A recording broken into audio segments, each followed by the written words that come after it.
Hi everyone, Dave here, Fit and Healthy Forever. It's Tuesday morning, absolutely beautiful morning. I've just been out on my bike for a 30-minute cardio just around the local hills, and hence why I'm just breathing a little bit heavy. What I thought I'd do today is just take you through the stretching routine that I do. 3 days a week I do cardio. It's Tuesday, Thursday, Saturday.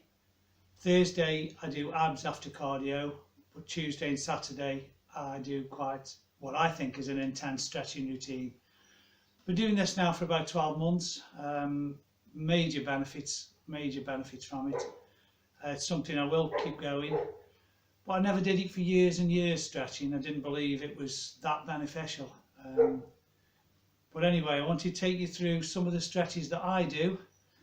Obviously there's lots more. These are the ones in no particular order that I would do on a regular basis. And as I said with ab training, I don't do these all on the same session.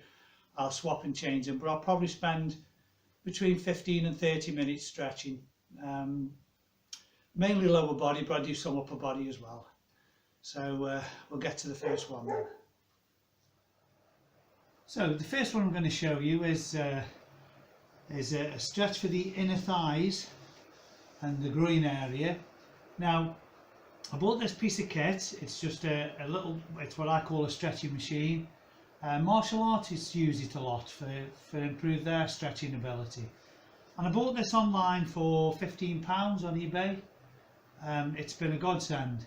So what we do is, you have several adjustments on that, so you can have this handle further away, but I like to try and set it upright.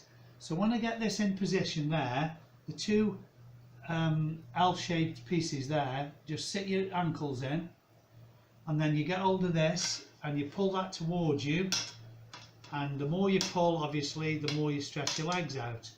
So what I would normally do is get it to a point where you just feel a pull there, but it's slightly uncomfortable, but it doesn't hurt. You don't want anything that hurts. So once I've got that, I will hold that for 60 seconds. So from there, try and keep your back upright. You can lean forward and you can move this, adjust it, but at the moment I'm not looking to, with this I'm not looking to stretch my back out, I'm stretching my groin area. There's other exercises or other stretches where I will try and stretch my back out. So we try and hold that. Every now and again, if it feels okay, inch it back half an inch with your feet like so and pull this. So you're always getting that tension in your groin. That's all it should be, an uncomfortable tension. It shouldn't hurt. If it hurts, you've gone too far and you're going to tear something. So I will hold that, as I say, for, well, we're coming up to 45 seconds now, and over the months I've got gradually further and further back. When I first started I'd probably get half of this, and now we're doing really well. So stretching is always beneficial. I used to stretch before exercise, but I found out that there's absolutely no evidence to suggest that stretching before exercise is beneficial. In fact, if you're strength training, it's been proven that it could limit your strength gains. So I only stretch after exercise or after my cardio, which is my usual routine. So we've gone 90 seconds there, and then always ease out of it slowly. I've found the only time I've tweaked a muscle is trying to come out of the stretch too quick. So I gradually just ease out, let go of that, push it forward with your ankles to the point where you can then just get out of it. So I do that 3 times for 3 1-minute sessions, and then I'll move on. Sometimes I'll alternate it with another stretch, and sometimes I'll do 3 of those for 1 second for 1 minute with a rest in between. Very beneficial. For £15, that is an absolute steal, and I use it every week on Tuesdays and Saturdays, and it's fantastic. So that's the first one. Now I'm going to move on to the next one that I would normally do. So moving on to the next one. This is for the hamstrings, I feel it more, and the opposite leg in the quads a little bit, right up to the thigh, top of the thigh. Now, this, I have to start off really careful with this, hence the bench here. You need something to hold on to, because I've found that the easiest way to tweak something is getting out of the stretch. So always have, with this type of stretch I'm going to show you now, always make sure you've got something on hand that you can lift yourself, sort of support yourself while you lift yourself out of it. So what we're going to do, we're going to go down on one knee like so. Now, it might help if you're on a solid floor to put something. I sometimes put a towel or a pad underneath this knee. Depends how you feel. From there, if we stretch right out to there, okay. Now, you can either hold, if you want to bend forward like so, you can, and stretch a bit more, but you'll feel it there, and then a little bit there. So as I said earlier, you stretch until you feel a tightness, a very sort of, shall we say, slightly uncomfortable tightness. Don't go too far because you will pull something, I can tell you from experience, and the same as I say when you lift out. If you've got the balance, you can sort of sit up like so, and that will put a bit more stretch on it, it'll push down, but you've got to be careful because if you lose your balance again, you're going to tweak something. I find it easier to gradually edge forward with your hands flat, and that'll give you more of a stretch there. If you can't, come up on your fingers like so, that'll take the stretch away slightly. And then I usually hold that for a minute, and then afterwards we'll go round and go to the next leg. Now, I've always found this leg, it doesn't stretch as well as my left one. It's tighter, but it is getting there. If you look there, we've got something like 3 inches from the ground. When I first started, I was probably 9 inches from the ground. So over time, if you gradually, as I've said with all exercise, be honest with yourself and gradually try and just push down very, very slightly each time you do it, each sort of session, each week. When it feels right, don't force yourself because you will pull something, and if you pull something, you're going to be out of action for a while. So be very careful, stretch only within your limits, but challenge yourself. When I say within your limits, I mean you've still got to challenge yourself. If you make things too easy, they won't work, and it gives you much greater flexibility. I found my flexibility is brilliant these days. So that's the next one I wanted to show you. And now we'll move on to the next one. Okay, so the next one I want to show you is another hamstring one. Now you could do this at home, you could do it on a wall, on a fence or a gate or a chair, anything really, where you can raise your leg. What I've got here is my Smith machine.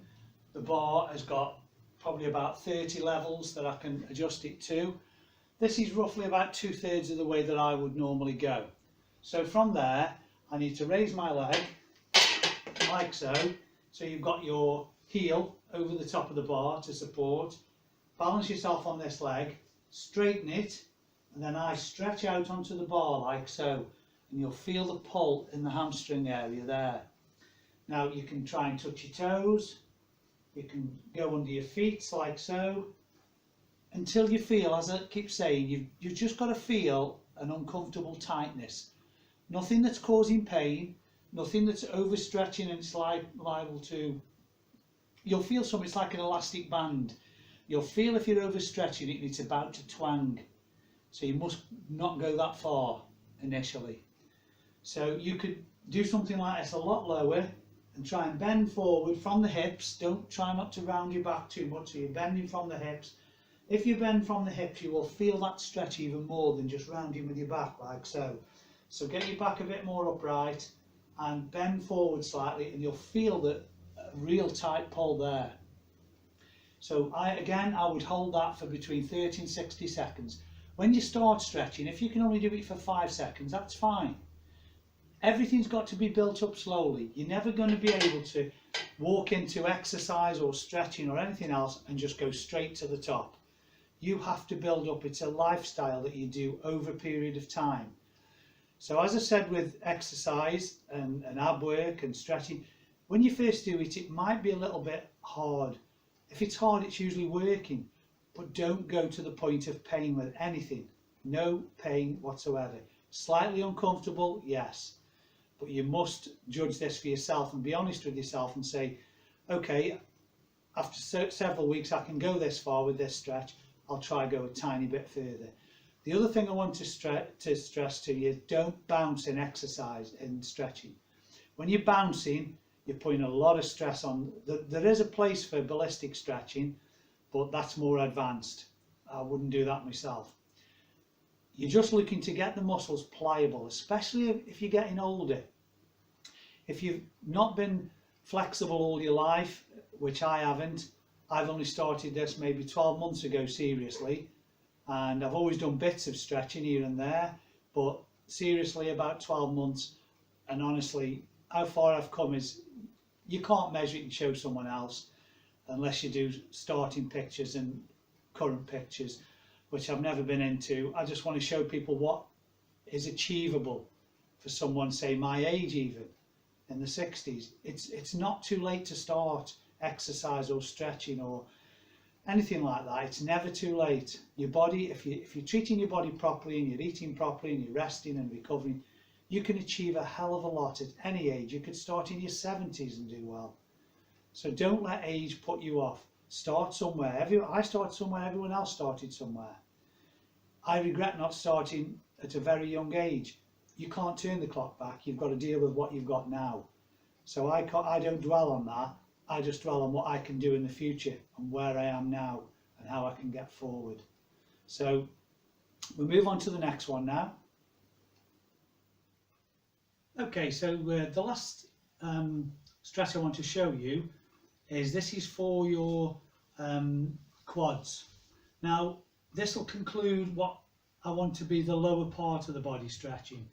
Because it would be too long to do the whole body in one video, I'm going to split it into two, so this will conclude the lower body. I've tried to cover all the major muscle groups. It's not an exhaustive list of stretching, but it's a good place to start. It's stood me in good stead. I've mixed and matched them. I try and find advanced ones. Now I'm getting at a level where I'm comfortable with it. So the last one is very, very simple. So what you can do is if you just stand and hold yourself, if I do it to the side you can see better. What we're doing is just bringing your heel up, keep the legs straight like so, and pull the foot up towards your back. Now that will stretch the quad area there, and you would hold that again for 30 to 60 seconds. I usually do. As I've said earlier, don't worry if you can't do 30 seconds. If you're going to do 5 or 10, that's fine. You will progress if you're consistent with it. Once you've done that, lower it and do the next leg. Now there's a more advanced way of getting a stretch here. There's two ways actually. What you can do is you can go from there as you were, keeping your legs in line, and push that out further to the back. That will give you a real tight stretch down there. So although the legs are level there, if you just push that one back and keep the heel pulled towards the back, that will stretch it again. It's like another level, another notch.